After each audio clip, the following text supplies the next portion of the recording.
Senado, Senador Marcoleta, 38 sa balota, bagong pambansang simangot. Kahit pa siya siraan, lagi pa rin magalang, parang Joker Arroyo, tayo ang pagkakamo. Senador Marcoleta, 38 sa balota, tayo. Alright, once again, let's give a round of applause for Prevail Dance Group. Siyempre, kung merong sayaw, meron din kantahan. And to give us a song number, palakpakan naman ang may kasamang sigaw. Let's welcome on stage, Carmela!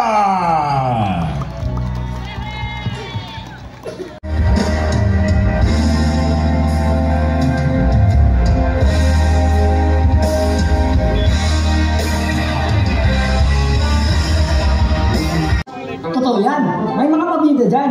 Ang kailangan na natin, yung may tunay na malasakit sa bayan. Kaya kailangan natin ng maayos na basya. Tapos na po ang labanan. Tapos na ang debate.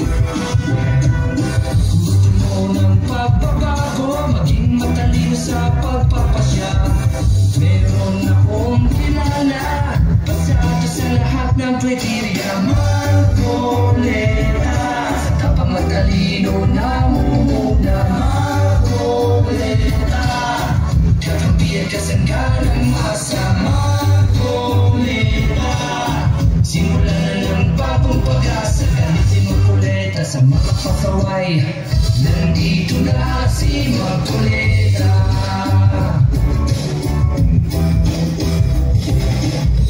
Magaling na abogado, veteran sa laman ng servisyo.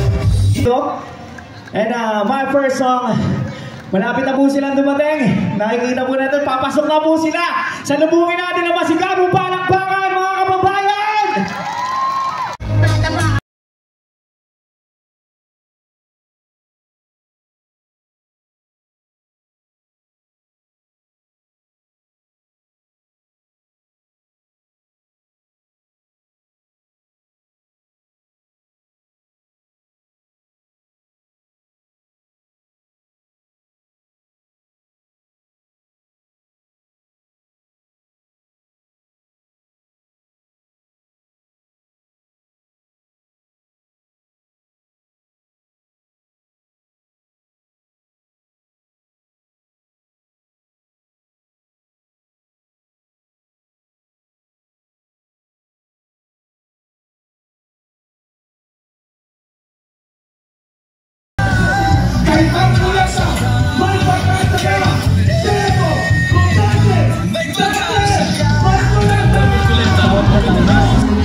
Siyempre, kung merong sayaw, meron din kantahan. And to give us a song number, palakpakan naman ang may kasamang sigaw. Let's welcome on stage, Carmela!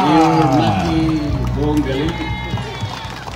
Vice Mayor, Boyong buong galing. Mayor Maribit Gayetan ng Panyaya Quezon. Mayor Ornan Kalayan. Totoo yan. May mga pabida dyan. Ang kailangan na natin, yung may tunay na malasakit sa bayan. Kaya kailangan natin ng maayos na basya. Tapos po ang labanan. Tapos na ang debate. At nagsakripisyo para magkita-kita tayo ng mga gabi. Ako ay buong pusong nagpapasalamat sa inyong lahat. Sumunod po kayong makita.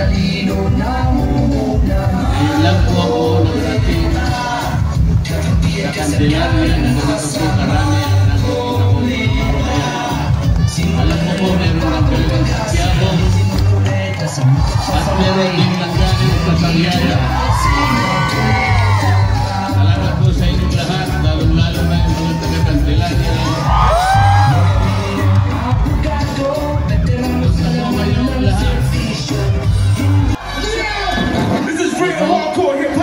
po ay Buti po ba ang kalagayan subukan ninyo na lahat? natin kung buhay at sisimba ang mga taga-Mandalaya. Mura po ba ang bigas? Ready? Everybody, let me hear you say, oh yeah! Say, oh yeah! Say, oh yeah! Say, oh yeah! Say, Marcoleta! Ano po yung gamot? Let me hear you say, Marcoleta! One more time, say, oh yeah! Say, oh yeah! Eh, yung kuryente Say, po. oh yeah! Say, oh yeah! Pag sinabi mong Pinoy, sumigaw ng hoy, Pinoy! Pinoy! Pag sinabi mong Pinay, sumigaw ng hi, Pinay! Pinay! Cut the music, cut the music! Pangangailangan. Masigaw ba ng pangalan na yan? Soundcheck lang yan mga kababayan ko. Ay halos hindi na po. And my first song, ang kinikita. malapit na po silang dumating. Nakikita po natin, papasok na po Tama po, sila. hindi. Sa lubungin natin ang masigabong palakpakan mga kababayan! Yun po ang pinakamalaking problema. Ano po? Ang gusto ko po sanang mangyari. Pinabahal kita! Dahil sa pagkakita ng kasalanan ko at kapangalan ng mga Gusto namin kayo balik! Kaya tayo lesson! kailangan po Everybody say, ito ang nagawa ng Marcoleta! Say! Everybody say, nakapamili po Marcoleta! kayo ng lahat ng mga Everybody say, dito po sa segundo distrito ng Quezon, mga kandidato na kailangan na naman lahat, silang lahat ay nagsisikap para kasama na po ang kanilang mga kasama sa korte. Lahat po ng korte na nandito ngayon, ipagbunyi po natin silang lahat. Mga mayor sila nandito, sila po ay talagang tapat na talagang gustong tumulong sa inyo. Sino po sa inyo ang nakakatanggap ng ayuda? Yung totoo po. Ang dami pong ayuda ngayon eh. 5 klase po yun. Ha? 5 klase. Merong 4-piece. Merong mait. Merong tupad. Merong AX. At merong akap. Alam po ba ninyo kung magkano lahat ang mga ayudang ito kapag pinagsama-sama natin? Alam niyo kung magkano lahat ito? 194 billion pesos. Sa halagang yan, ang dapat pong makinabang na Pilipinong mahihirap, hindi po dapat bumaba sa 27 milyong Pilipino. Yun po ang katapat nun.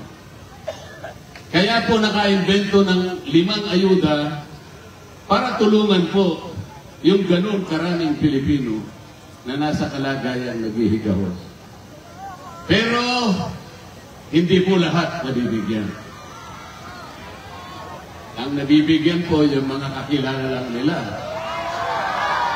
Yung kaalyado nila. Tama po, hindi. Ako po, ang tansya ko, wala pang 10% ang nabibigyan.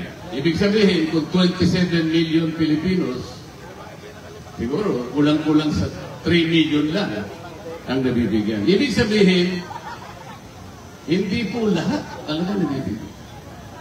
Pangalawa po, yung ibinibigay, kung minsan hindi naman buo na naibibigay sa inyo.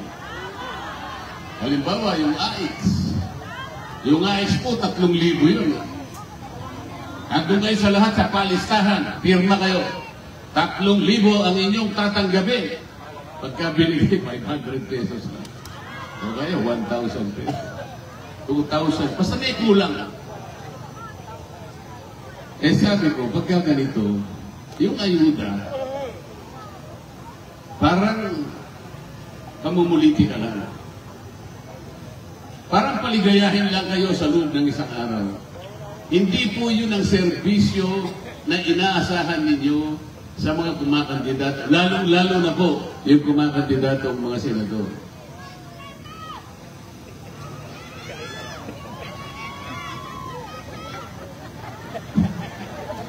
Ano po ang gagawin natin para sa ganon ay maitama natin yung hindi pantay-pantay na pagkakaloob ng mga ayuda sa mga nangangailangan? Pag ako po ay naihatid ninyo sa Senado, ang gagawin ko po ay sasabihin ko sa aking mga kasama, halika rito, kailangan pag-usapan natin, maling-mali lang itong mga ayuda na ito.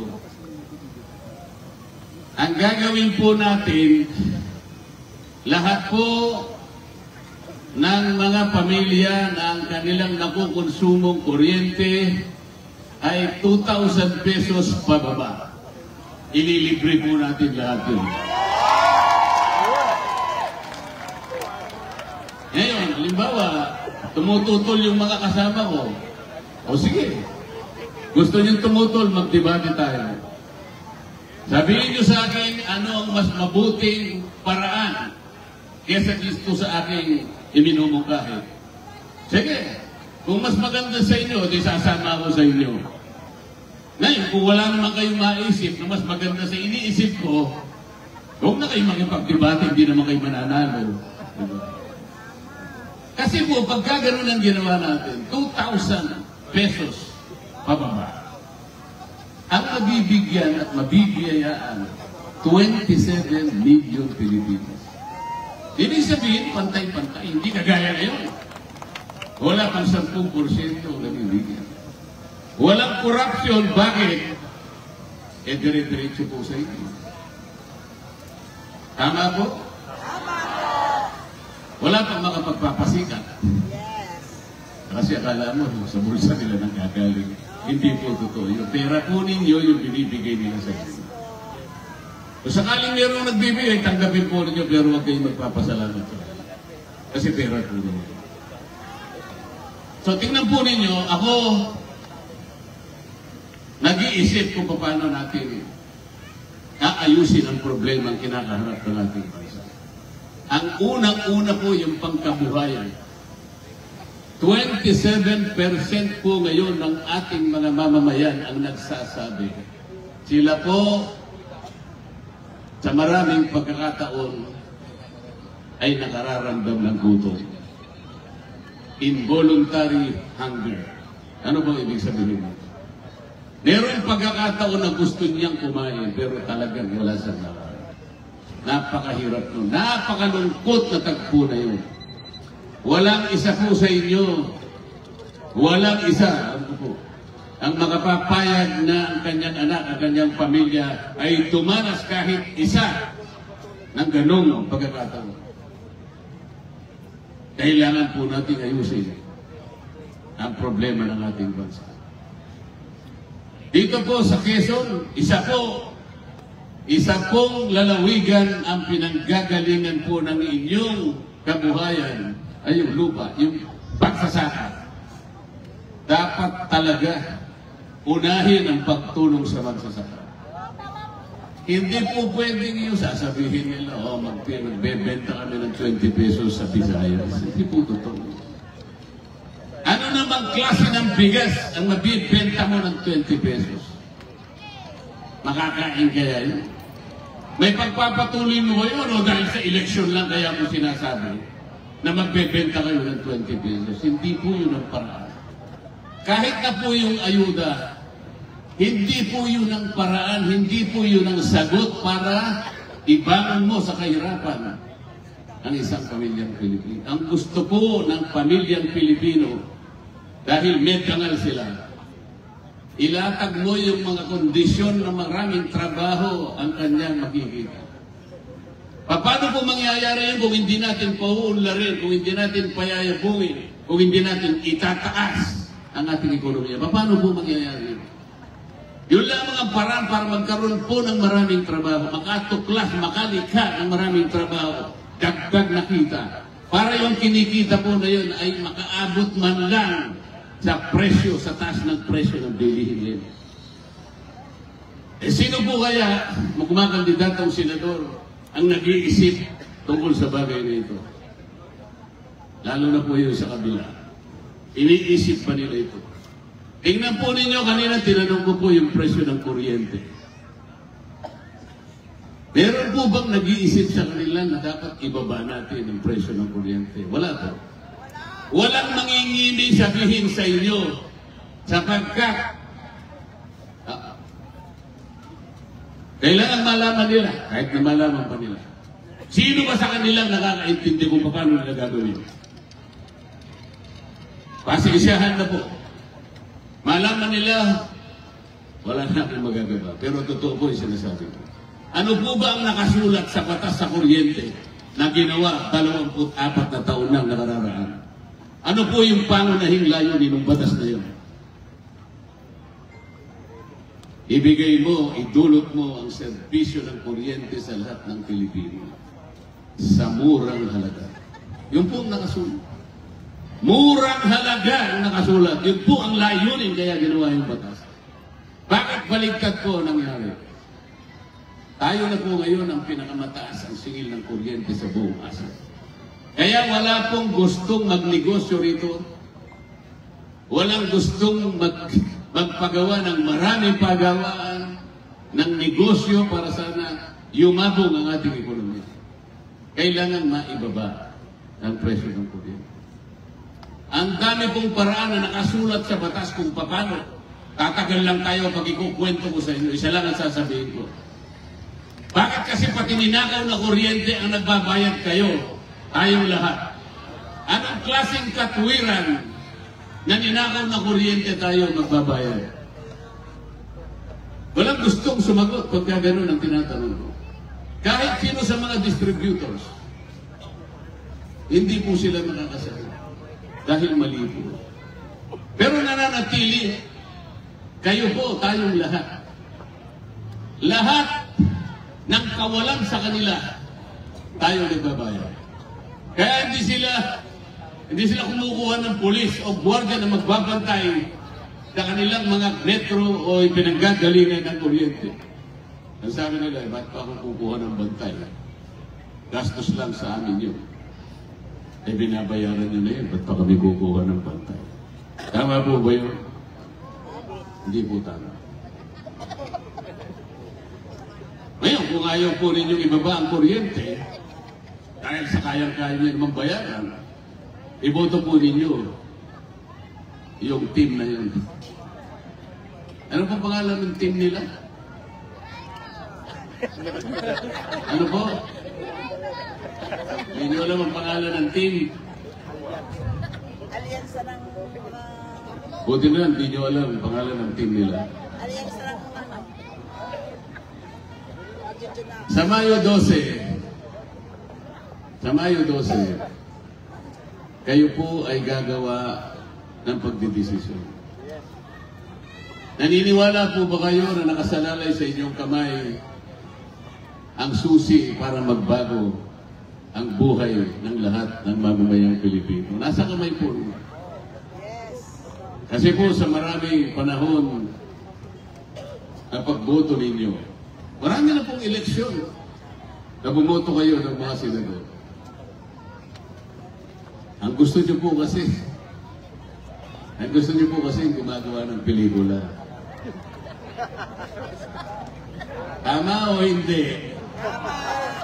Tama po. O, yan po ang problema.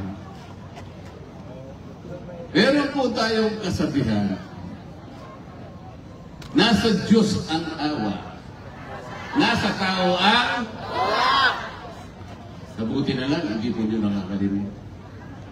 Kasi po, ang langit nagmamatsyag din sa atin. Gusto rin niya, sapagkat lahat naman ay binigyan ng pag-iisip, tamang pag-iisip. Sinasabi ng langit, tingnan ko nga sa Mayo 12. Tingnan ko nga, kung ang mga tao sa district o 2nd district ng Quezon ay talagang gagamitin na nila yung ibinigay ko sa kanila na kaisipan, mabuting pag-iisip, mabuting paghatol. Tinitingnan po tayo lahat. Kasi sabi niya, ibinigay ko na lahat eh. Pati kalayaang bumoto kung sinong gusto ninyo, binigay ko. Pero iniisip ko naman, sabi niya, piliin naman ninyo kung sino iboboto nyo, sapagkat sila ang makakatulong sa inyo. Pero kung iboboto ninyo kung sino-sino na lang, o sasabihin na lang, kayo may kasalanan. Ano po ang gagawin natin? Ang gusto po ba ninyo na iboboto? Salamat po. Ang gusto niyo bang iboto ay yung team na ang gusto nila ay matanggal ang Vice President? No!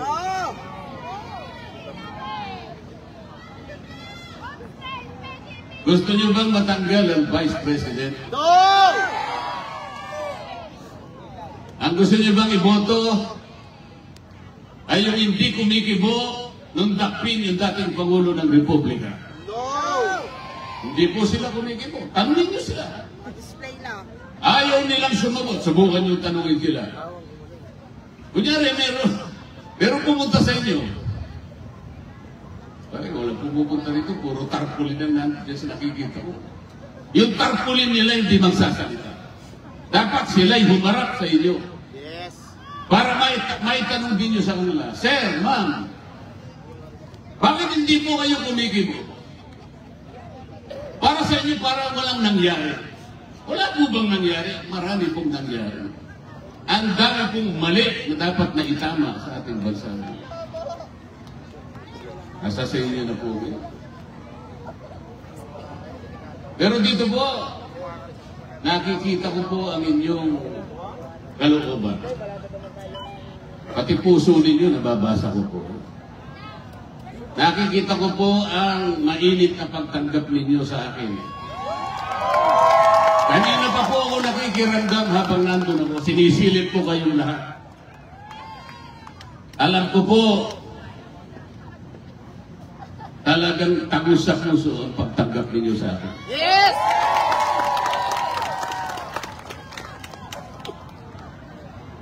Ako po'y naniniwala sa inyo. Alam niyo kung bakit? Mas maganda po pala kapag ganito ang kausap ko. Kapag ako po'y nasa Congress, sa mababang kapulungan, hindi ako makapaniwala sa mga kasama ko kahit nanginingitian ka rin, hindi pa rin ako makapaniwala. Ang karamihan po ay plastic. Sinasabi ko lang ang tama. Sabi ko sa kanila, bakit ninyo i-audit ang confidential funds ng Vice President? Tinatanong ko lang kayo. Simpleng tanong lang. Bakit kayo ang nag-audit? Auditor ba kayo? Di po nila masagot eh. Ang dapat mag-audit sa pagkakagasta ng pera ng bayan, kahit anong ahensya pa yun, Commission on Audit. Wala na pong iba. Tinanong ko naman ang Commission on Audit. Bakit kayo lang ang binigyan ng responsibilidad sa saligang batas na kayo lang ang mag-audit? Bakit pinamigay ninyo ang inyong tungkulin sa House of Representatives? Bakit nyo sinurrender ang tungkulin nyo? Bakit yung papeles na iniksana ninyo, yung mga reports, ibinigay ninyo sa House of Representatives? Wala po silang maisagot. Mali po kasi yun. Hindi dapat mangyari. At sa pamamagitan po ng mga maling mga desisyon na yun at mga aksyon, they impeach the Vice President. Yun po yung nangyari. Kaya mas gusto ko po kayo na lang kinakausap ko. Mas masaya po ako pagka ganitong takpo, pagka ganitong kondisyon na nakikita. Dito kahit isa sa inyo, walang mga agaw ng kopya. Yes! Walang mga away sa akin. Walang papatay sa aking mikropono.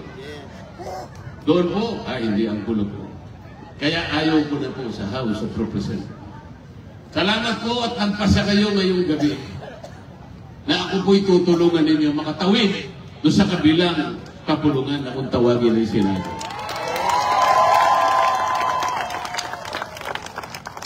Sa palakpak pa lang, naniniwala na po ako. Alam po ba ninyo, pwede po bang mas malakas po ng konti? Kasi po ako mas naniniwala ako sa palakpak. Bakit po? Dahil sa ngayon po ay nagkaroon na po ako ng maraming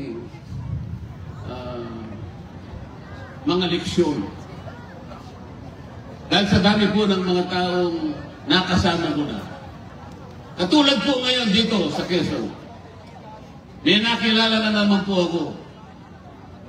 Nakapareho ng mga dati ko nang nakilala na iisa ang kanilang ugali.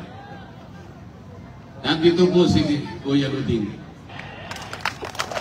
Siya po ang nagpahiram ng lugar na ito para magkasama-sama tayo sa gabi ito.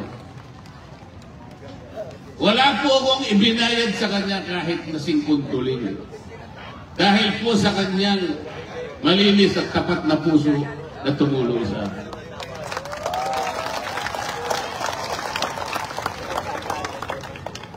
Ang sinasabi ko po yung mga kaibigan ko ngayon nakasama ng mga sabongero. Ang dami ko pong kaibigan na sabongero. Si Luis David Singson, sabongero. Yung dating secretary ng asawa ng Yumaong Miriam's Defensor Santiago, isang sabongero. Mga kaibigan ko. Yung gobernador ng Rizal, Governor Ito Inares Sabongero, kaibigan ko.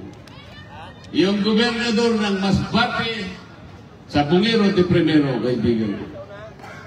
Si Calodin, Sabongero, kaibigan ko na rin po.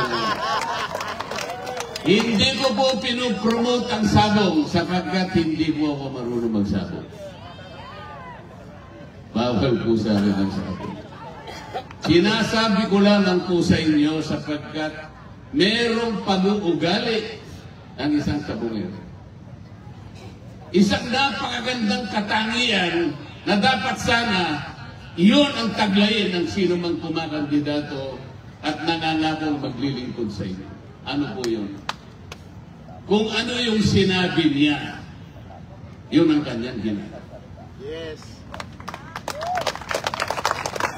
Hindi katulad nung nagsabing gagawin ko 20 piso ang 1 kilo ng bigas. Hindi naman sabongero yun. Magtatayo ako ng mga pabahay 1 milyon sa loob ng 1 taon. Naka3 taon na. Nasaan po yung mga pabahay? Pangalawang distrito ng Quezon, nasaan po ang mga pabahay na ipinangako?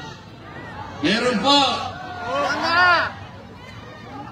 Naglatag daw sila ng mahigit na 5,000 flood control projects na ginastahan ng ating pamahalaan umigit kumulang sa 400 billion pesos. Nasaan po yung 5,000 flood control projects? Bakit bumaha ang Metro Manila? Bakit bumaha ang Batangas? Bakit sa kauna-unahang pagkakataon, bumaha ang buong Bicol rito? Bakit po? Nasaan po? Puro salita. Sabi pa nila hindi makakapasok ang ICC sa bansang ito. Matatagpo ang kanilang pananalita. I will be firm in my resolve not to recognize the jurisdiction of the ICC. Ganun po yung pananalita. Matatag, merong conviction. Walang ng jurisdiction ng ICC sa bansang ito. Kapag pinapasok ang ICC dito, lalabag yan sa ating soberenya. Kagandang pananalita. Totoo? Ano nangyari? Pinakulong. Dinukot at pinakulong ang dating Pangulo ng Republika. Hindi ko po alam kung bakit. So yung tinatawag nating rule of law, yung tinatawag nating due process of law, wala na po. Bakit po? Kung merong nagkasalang isang Pilipino, kahit sino, kahit naging Pangulo pa siya ng isang bansa, kung sa inaakala natin siya ay nakalabag sa ating mga batas, litisin natin siya. Husgahan natin siya. Hatulan natin siya sa pamamagitan ng sarili natin. Hindi po sa pamamagitan ng batas ng ibang hukuman na hindi natin tinigil. Isipin po ninyo, ang bigas ini-import na natin, ang dami na. Tayo na po ang pinakamataas na importer ng bigas ngayon. Pati hukuman, imported na rin. Dapat sa inyo po. Yun po yung sinasabi ko sa inyo. Imbes na ang bigyan ng diin ay yung problema hinaharap ng ating bansa. Ayusin ang ekonomiya. Paunlarin, itaas, payabungin, tulungan ang pagsasaka sa ating bansa sapagkat yan po ang backbone ng ating ekonomiya. Hindi po isa-subsidize yung bumibili ng bigas. Lalo po tayo mahuhulog sa kanal. Ang i-subsidize po natin yung nagtatanim ng palay sapagkat doon po manggagaling ang ating pagkakas. Hindi po dapat tayo magkakawatak-watak. Wala po akong nakitang isang bansa sa buong daigdig na nagtagumpay, na umunlad, na yumabong, na sila'y watak-watak. So tayo po ay nagkakaintindihan sa gabing ito. Sa palakpak pa lang. Ulitin nga natin sa palakpak pa lang.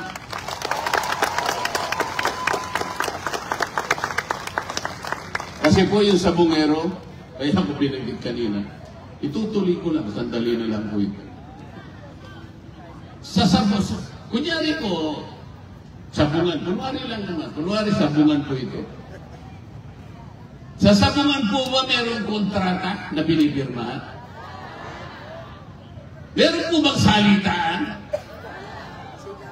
Wala po. Paano sila nagkakaintindihan? Paano sila nagkakasundo?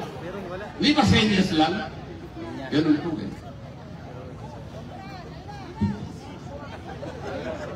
Di ba ganun lang, senyas? Isipin po ninyo, hindi sila magkakakilala. Magkakalayo ba? Senyas lang. Senyas lang, pinangangatawanan. Senyas lang. Hindi pwedeng mabalik. Di ba dapat ganun ang nangyayari sa akin? Isipin po ninyo, batas na nga po, hindi pa sinusunod. Sabi ko nga po sa inyo kanina, ang sabi ng batas, murang kuryente. Bakit nagkamahal-mahal ng ganun? Ang sabi ng batas, kapag ang isang halaman o pananim ay nagbubunga ng maramihan sa bansang ito, hindi tayo dapat mag-import. Batas po yun. Bakit tayo na po ang number 1 na importer ng bigas? Bakit? Yung palay po ba hindi natin naitatanim ng maramihan dito? Naitatanim. Sinasabi din sa batas, kailangan lahat ng kasangkapan, equipment, makinarya na ginagamit na magsasaka, dito na natin gagawin. Hindi na dapat imported. Bakit hindi po na kaya? Eh, batas po yun. At sinasabi pa ng batas, dapat merong guarantee ang presyo ng bigas. Meron po bang guarantee ang presyo ng palay? Wala po. Pero may batas po yan. Meron din batas sinasabi 25% ng portfolio ng isang bangko, mapag-privado o mapag-publiko. 25% ng kanilang pondo ipapautang sa magsasaka. Hindi po nangyayari. Puro batas po yan. Magagandang batas yan. Nasaan po ang problema?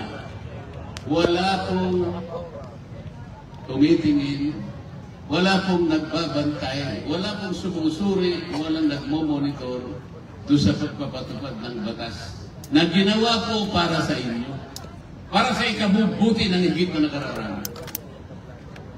Oh. Babalik po ako sa sinabi ko sa inyo kanina. Yung langit, nakatingin po sa inyo. Sa Mayo 12, tinitingnan po kayong lahat. Tingnan ko nga yung aking mga nilalang. Kung gagamitin na nila ang kanilang kaisipang ibinigay ko sa kanila, kung kaya na nilang magdesisyon, kung kailangan na nilang pumili, kung tama ang kanilang desisyon, titingnan ko nga. Kasi siya po ang may awa. Nasa kanya ang awa, pero kanino po ang gawa? So tama po yung desisyon ninyo. Baka sa gabing ito'y magagawa tayo ng isang kasaysayan. Baka ngayon ba ay tinitingin na po tayo. Nag-desisyon na ang taga-ikalawang distrito ng Quezon. Mukhang tama ang gagawin na nila ngayon. Mukhang nakapili na sila ngayon na isasama sa Senado. Tama po ba ito? Ngayon po kasi tingnan po ninyo ang Senado. Kayo po ang nagluto ng mga Senado. Kayo po bumoto. Kumbaga po sa isang niluto, pinagsama-sama po ninyo ang lahat ng sangkap. Lahat ng saog na hindi magkakasama, magkakaiba, pero pinilit po ninyong iluto. Tama po, hindi. Pilit na pagkakaluto. Iba-ibang sangkap. Merong kenkoy, sige. Kung sino-sino. Pinilit po ninyong paglalu-haluin at iniluto ninyo ang tawag ay Senado. Ganito na lang ang gawin natin. Total, nailuto nyo na. Tanggapin na natin. Sandali. Pero may pagbabago tayong gagawin. Kagaya ng pinag-usapan natin ngayon. Maglalagay po kayo ng isa. Gagamitin po ninyong magic sarap. Bakit po? Kasi kahit ano pang luto yun. Ang hirap kasing kainin, hindi natin alam kung plastic luto yun. Kung paano tatanungin kayo ng inyong mga nakinay, ano po ba itong niluto nyo ngayong gabi? Anak, huwag ka nang magtanong. Basta kainin mo yan. Hindi naman natin pwede. Paano kung kakain? Hindi nyo nga po sinasabi kung ano yung lutong ito eh. Ganun din po ang nangyari. Kaya po, maglagay na lang tayo ng magic sarap. Mula po doon ay baka magkaroon po ng konting lasa ang pinagsamahan yung iluto.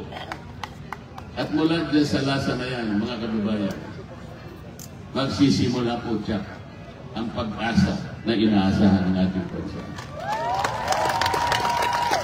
Gusto ko pong bumalik dito sa ikalawang pagkakataon, pagkatapos ng eleksyon. Ngunit gusto ko pong bumalik. Ang sasalubong sa akin, kasama ko po yung nandito sa inyong harapan yan.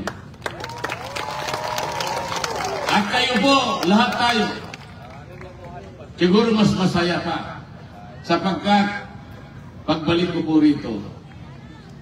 Sana po, isang ganap na senador ng ating bansa. Maraming salamat po sa inyo lahat.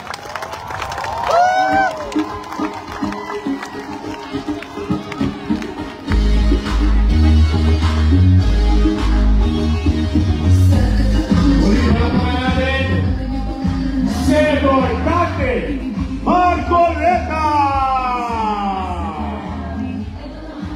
Sabay-sabay tayo lahat! Marcoleta! Marcoleta! Marcoleta! Marcoleta! Marcoleta!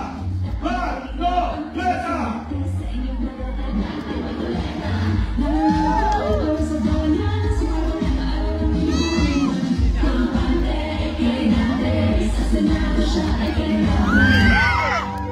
Ako po si Dante Marcoleta, anak ng magsasaka, ama sa aking mga anak, kapagmahal na asawa.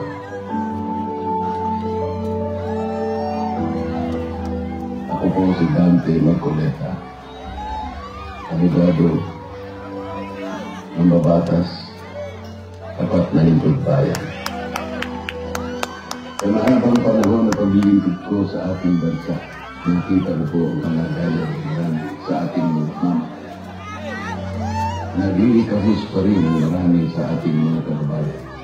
Lubos ko na uunawaan ang pinagdadaanan ng mga Pilipino na walang makain, walang sapat na pagkakataon kung makakuha ng wastong atensyon medikal, binalidad na edukasyon at servisyon pampubliko. Naaapi, paghihirap, nanggaling din ako dyan. Napakahirap ko.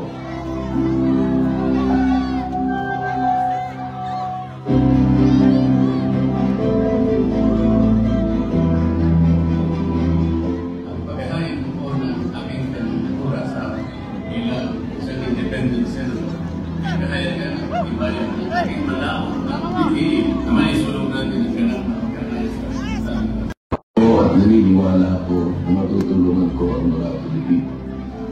Ipinanalangin ko ito sa Diyos. Humingi ako ng gaway upang magdesisyon kung ako ay magpapatuloy pa sa paglilingkod sa mataas na kapuluran. Marami akong maiaambag para magbago ang kalagayan ng ating mga mamamayan at ng ating bayan. Ang inyong mga hinaing at pangarap ang ating inspirasyon. Ito ang magpapalakas sa akin para magsikap na masupad lahat ng aking ipinangalan.